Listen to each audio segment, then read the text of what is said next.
So guys, I'm going to do a review, classic review of House of Leaves by Margzy Danielewski's.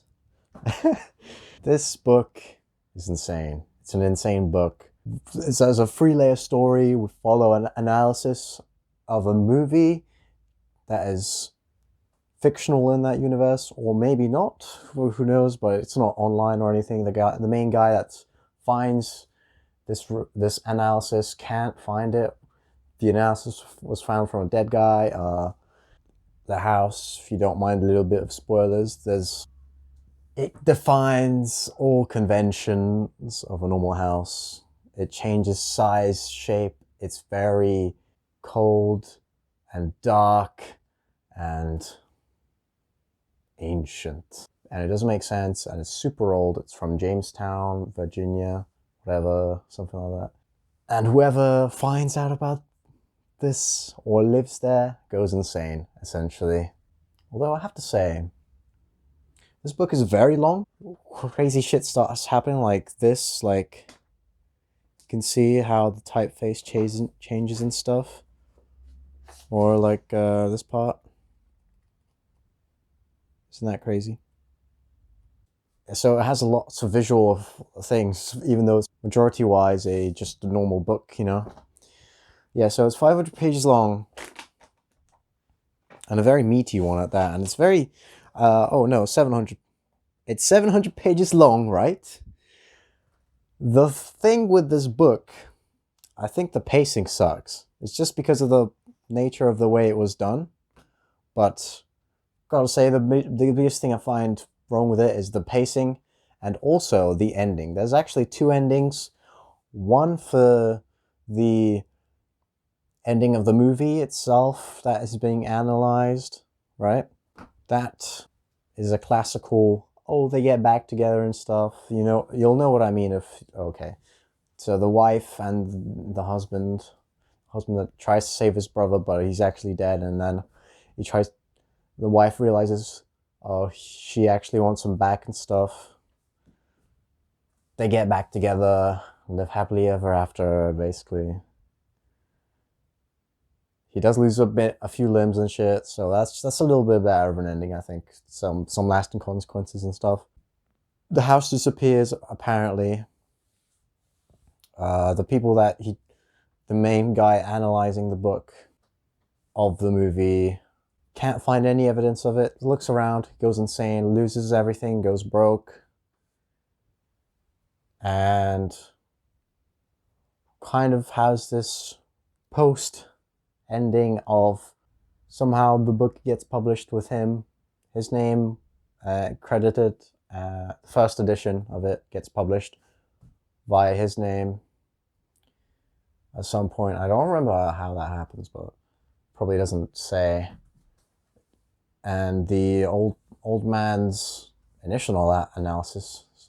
So it's a co-authored book. Within this book, which is authored by a different man, but whatever. It makes sense, story-wise. And he's like, oh, he's all hopeful now because he gets recognition and stuff. It kind of ends on like him still being homeless, but happy now or something. Or over the weird paranoia, weird obsession with the house, weird insanity that he goes down because of the fact that he finished the book, reading the book, and he moved to a different area that's less degenerate, I suppose. Would I recommend it to you guys? If you don't mind wasting 30 hours, I'd say, I don't know, this book took me quite a while. So 20 hours to 30 hours reading this book. If you're really, okay, I'd recommend it if you're really interested in haunted houses or anything like that type thing, or like Lovecraftian-esque things. Because in my opinion, it is a Lovecraftian proportion. The house itself embodies this Lovecraftian idea of something that's so ancient, old, and forgotten, and something that shouldn't exist but does in the book, not in real life or anything. if you're into that stuff, if you're into Junji Ito, you're probably gonna be like this psychological horror thriller. It's not. Would I say the book is horrifying? At some points, yes. Would I say it's creepy? At some points, yes. Would I say it's a good book? It's a good for a genre, I think. I don't know if overall, if you can't literally give it to anyone. It's not like a masterpiece that transcends genre. It has you kind of have to want the genre itself to accept this book as it is. You know, kind of hard to get into book. I found it really hard to continue at some points and stuff. I was like getting burnt out on the hyper analysis going on in the of the movie the book is on about, which sucked a lot.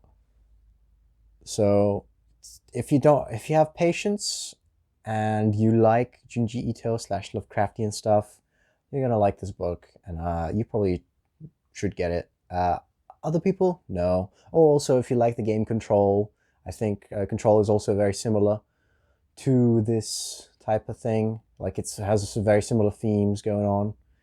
You're probably gonna like this book. If you don't, if you're into books in general as well, like and into Control and